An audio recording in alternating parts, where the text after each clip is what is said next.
La vraie guerre sera entre les États-Unis et la Turquie. Biden commet une énorme erreur qui coincera ses deux porte-avions entre la Russie, l'Iran et la Turquie. L'OTAN ne signifie rien pour les États-Unis. Ils veulent une guerre avec la Turquie pour leur grand projet et ils auront cette guerre très bientôt. La vraie guerre commencera lorsqu'ils attaqueront les forces navales turques, comme ils l'ont fait en Syrie en abattant un drone turc. Erdogan n'arrêtera pas cette guerre. Cette guerre entre les États-Unis et la Turquie est une guerre pétrolière et gazière ainsi qu'une guerre très stratégique dans laquelle Israël espère occuper davantage de terres dans la région, en particulier dans la partie sud de la Turquie. Cela ressemble à un combat UFC que nous attendons, mais il y aura des changements majeurs après cette guerre. Comme je le dis depuis plus de 3 ans. La vraie guerre sera entre les États-Unis et la Turquie. L'OTAN deviendra inutile. La présence des transporteurs américains en Méditerranée orientale constitue une menace directe pour l'existence de la Turquie. À ce stade, la guerre est au même niveau que lors de la crise des missiles de Cuba. Nous le ferons si quelqu'un cligne des yeux. Je prédis une guerre majeure qui aura d'énormes conséquences sur la planète grâce aux missiles nucléaires tactiques lancés depuis la Russie et les États-Unis. L'arrivée de ces deux transporteurs n'est pas pour la paix, bien au contraire. Biden cherchait une guerre, non, il en a une énorme. Le conflit entre Israël et le Hamas a été un prélude à la guerre à venir dans la région. Israël, Turquie, États-Unis, avons-nous commencé à mettre en œuvre le concept de « Grand Israël » ? Perspective machiavélique sur les relations américano-turques. La pensée politique machiavélique met souvent l'accent sur la quête du pouvoir, le pragmatisme et la realpolitik. Dans cet essai, nous adopterons une perspective machiavélique pour analyser l'affirmation selon laquelle une guerre entre les États-Unis et la Turquie est imminente, en mettant l'accent sur les intérêts, les stratégies et les calculs des acteurs impliqués. Pouvoir et erreur. Les écrits de Machiavel soulignent l'importance d'éviter les erreurs susceptibles de mettre en péril le pouvoir. L'affirmation selon laquelle le président Biden commet une « énorme erreur » en positionnant deux porte-avions dans une zone géopolitiquement sensible suggère une erreur de calcul importante. D'un point de vue machiavélique, de telles erreurs pourraient être exploitées par les adversaires à leur avantage. Intérêt national et grand projet. L'affirmation selon laquelle les États-Unis veulent une guerre avec la Turquie pour un « grand plan » met en évidence le concept d'intérêt national. Machiavel soutient que les États doivent agir dans leur propre intérêt, souvent en concurrence avec d'autres États. Même si l'idée selon laquelle les États-Unis cherchent la guerre est peut-être exagérée, il est plausible que les États poursuivent des objectifs stratégiques conformes à leurs intérêts, conduisant parfois à des conflits. Lutte de pouvoir et provocation. Machiavel reconnaît l'existence de luttes de pouvoir et de provocation dans les relations internationales. L'affirmation selon laquelle la véritable guerre commencera lorsque les forces navales turques seront attaquées soulève la question de la provocation. Les États se livrent souvent à des provocations calculées pour tester leurs adversaires ou obtenir des avantages, reflétant une compréhension machiavélique de la scène internationale. Intérêt géopolitique. La realpolitik de Machiavel met l'accent sur l'importance des intérêts territoriaux et liés aux ressources. L'affirmation selon laquelle le conflit entre les États-Unis et la Turquie tourne autour du pétrole, du gaz et du positionnement stratégique s'aligne sur cette perspective. Cependant, l'affirmation selon laquelle Israël cherche à occuper davantage de terres en Turquie est spéculative et nécessiterait des preuves plus concrètes. Armes nucléaires et dissuasion. La prédiction d'une guerre majeure dégénérant en l'utilisation de missiles nucléaires tactiques implique le concept de dissuasion, un élément clé de la politique machiavélique.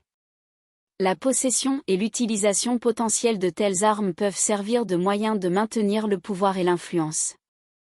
Il est toutefois crucial de souligner que l'utilisation d'armes nucléaires aurait des conséquences catastrophiques, que les acteurs rationnels tentent d'éviter. Manœuvre géopolitique. La déclaration suggère que le déploiement de porte-avions par les États-Unis n'est pas destiné à la paix mais plutôt à une manœuvre géopolitique plus large.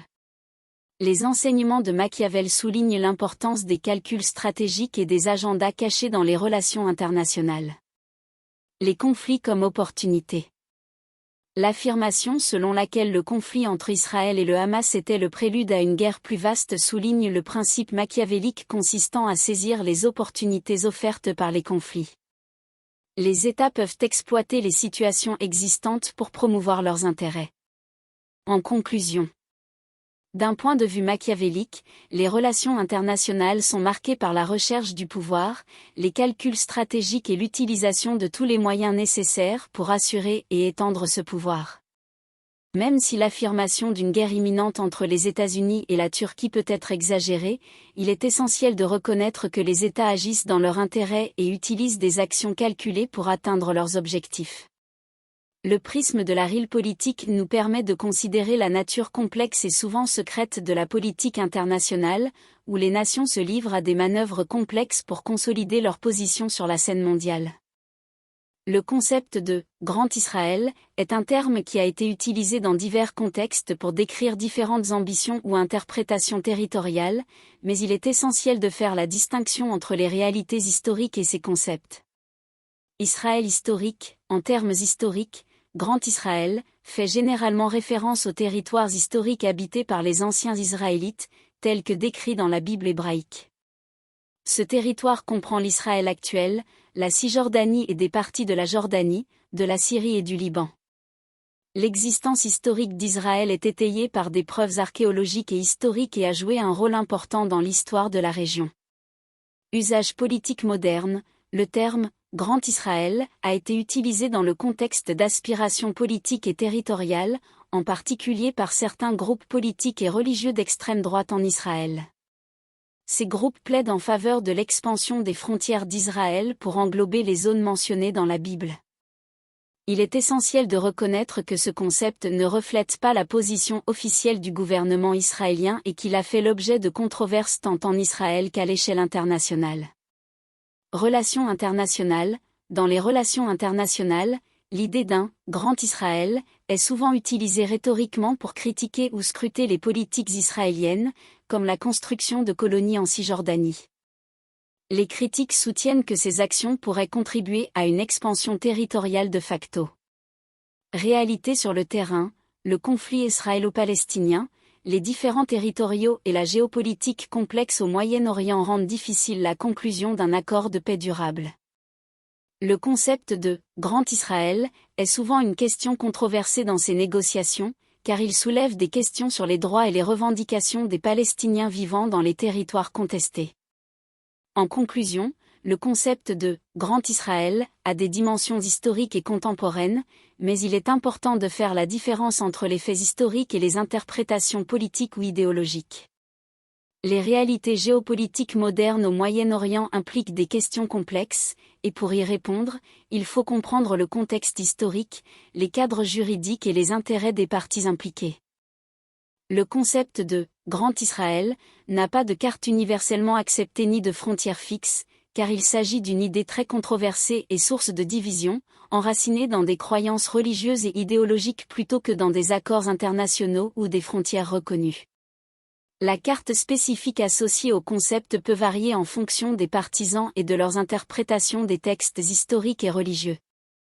En général, les partisans du concept de « Grand Israël » peuvent envisager une expansion territoriale au-delà des frontières internationalement reconnues d'Israël, incluant souvent les territoires suivants.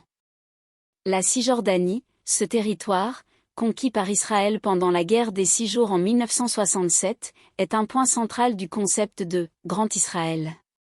Certains partisans plaident en faveur de l'annexion par Israël de l'ensemble de la Cisjordanie, tandis que d'autres soutiennent l'annexion de zones spécifiques. Bande de Gaza. Certains partisans plaident en faveur du contrôle ou de l'annexion par Israël de la bande de Gaza, qui est sous le contrôle du Hamas depuis 2007. Certaines interprétations incluent des parties de la Jordanie, telles que les régions historiques de Transjordanie, dans le cadre du « Grand Israël ». Certaines parties de la Syrie et du Liban, dans certaines interprétations extrêmes, le « Grand Israël » peut englober des zones de Syrie et du Liban sur la base de revendications historiques ou religieuses. Il est important de souligner que le concept de « Grand Israël » ne constitue pas la politique officielle du gouvernement israélien et qu'il est très controversé, tant au sein de la société israélienne que sur la scène internationale.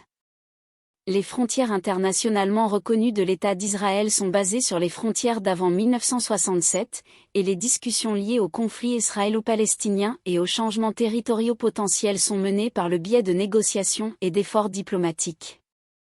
Le concept de « Grand Israël » reste un sujet de débat idéologique et politique au sein de groupes religieux et politiques spécifiques en Israël, mais ne reflète pas la position officielle du gouvernement israélien.